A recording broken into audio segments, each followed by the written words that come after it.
fix my hair, please? It feels nice.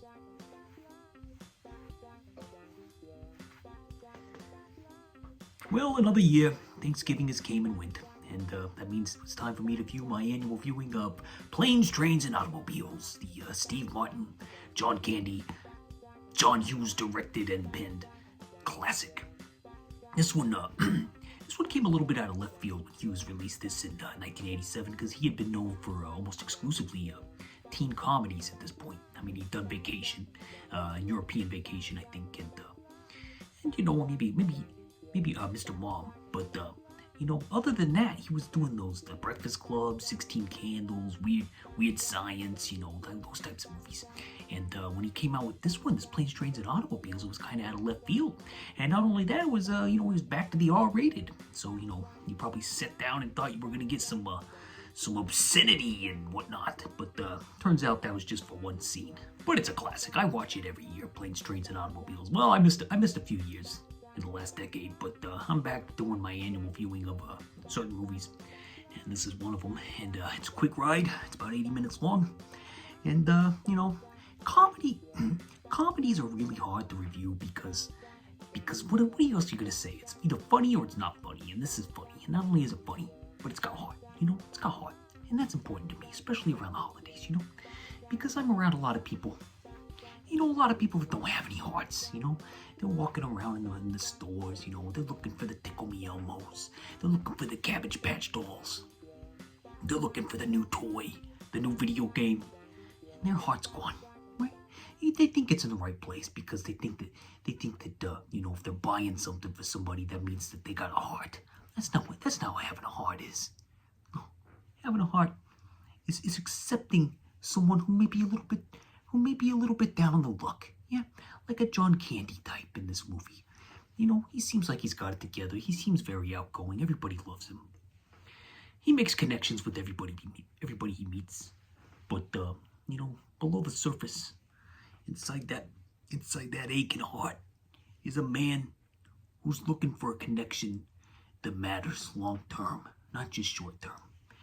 And yeah, these people, you know, he can call in favors from time to time, you know. There's a whole wild cast of characters of people that he knows. But none of them know him. None of them have gotten to know him. What's his story besides the shower curtain rings? Steve Martin, Neil Page, is the exact opposite. Yeah, he's like, he's got a heart. He's got a heart, that's for sure. But he's only got a heart for his family, right? So he's trying to get home to his family for Thanksgiving, and everything keeps getting in the way. The traveling ain't going too well. You know, the planes and the trains and the automobiles, they always seem to have a hiccup, and he can't get there. But he meets this guy, you know, right at the beginning, and he keeps running into him. This guy, this Dale guy that everybody loves but can't really connect with. And then you got Neil, who seems like he has an outer shell that's impenetrable outside of his family, which is like me. That's like Jeremy, you know, in real life. You know, this is the real me, but, you know, when I'm out there in the real world, you know, then you get the fake me, and the fake me, the masked me. The mask is impenetrable most of the time. And that rare one person that can make the connection, that rare Dale Griffith, he's out there somewhere, and we're gonna make that connection one day. And me and him, we're gonna ride the Chicago train back home, you know, to be with the people I really care about.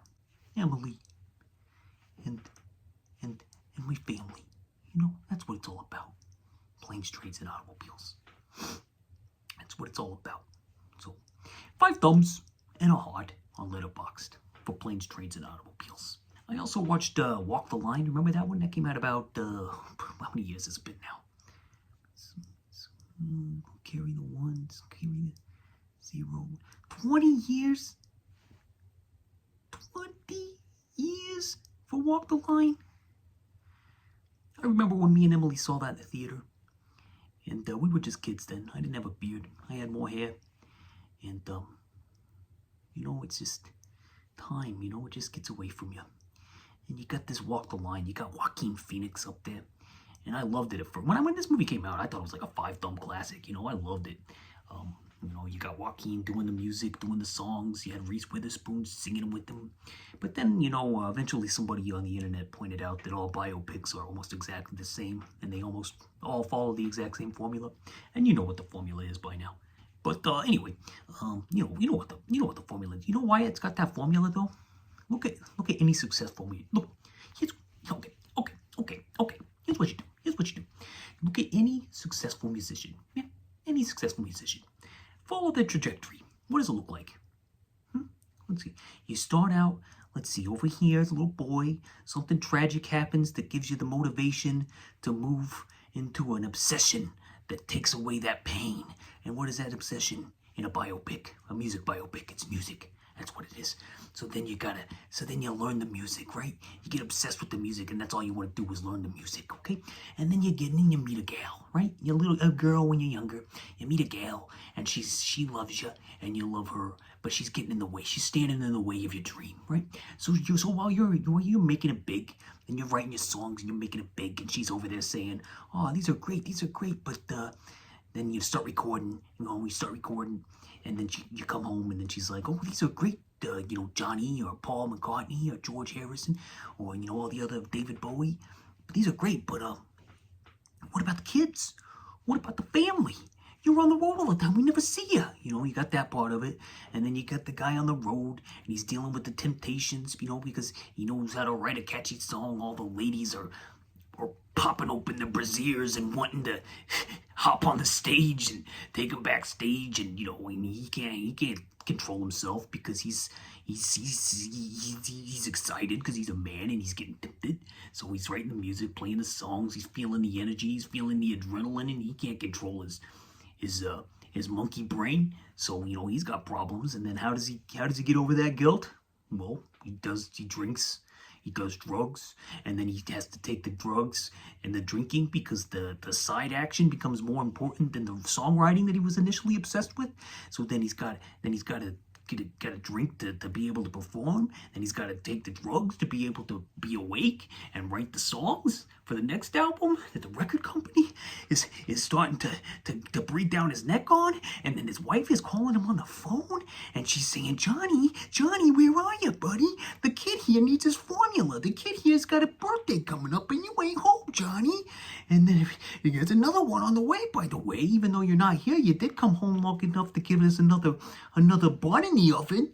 And then, you got to deal with that. And then he's got to go back on the road. And then he's got to reach the temptation again. And then he's got to fall flat on his face in a concert somewhere. And then he gets lifted up. He gets lifted up, and he gets thrown into an ambulance, and he's hitting rock bottom, and he's sitting in a hospital bed in a coma somewhere. And then the wife comes, and then the mistress that he had on the road, he finds out is that's the one he really loves. So the woman that he was supposed to love with the family over there, yes, she was the one. She was the one. It was the girl on the road was the one that he was supposed to be with, and that's so he gets divorced from his family, and then he gets married to the woman who saves him from rock bottom because of all the temptations that he couldn't control himself because he has no self-control because of all the pressure that the record company puts on him and his wife and family. And then he finally kicks the drugs. She writes him the mistress, now his wife, writes him a new song. He performs the best concert of all time, and the credits roll, and then they have the redemption arc, and that's it. That's every rock star story known to man.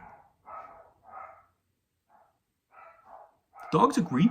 And for Tubi Friday, I actually went to Canopy this time because I couldn't find it on Tubi. But it's we lost a big one. Yeah, we lost Jimmy Cliff. Do you know who Jimmy Cliff is? You'd know his music, I think, if you heard it. But he passed away last week. The radio man told me. I happened to be driving to work, and he said that the second most popular reggae musician of all time, besides Bob Marley, Jimmy Cliff, had passed away. And then I remembered to myself, oh, he was the guy that was in The Harder They Come, the movie that I saw on the El Rey Network about 10 years ago when the El Rey Network was still a thing and it was thriving, and I was watching some movies I'd never heard of, and I had seen the previews for this on the El Rey, and they made it look really cool, so I watched it, and I enjoyed it, and I remembered it, and I remember the music, especially because the music really, it instantly sticks with you, and Jimmy Cliff wrote all those songs, and he's saying, oh, seriously, do this right now. As soon as this video's over, look up a song called, You Can Get It If You Really Want. Okay, look up that song. You may have heard it before, but if you haven't, it's going to hook you right away. It's going to hook you right away. I guarantee it.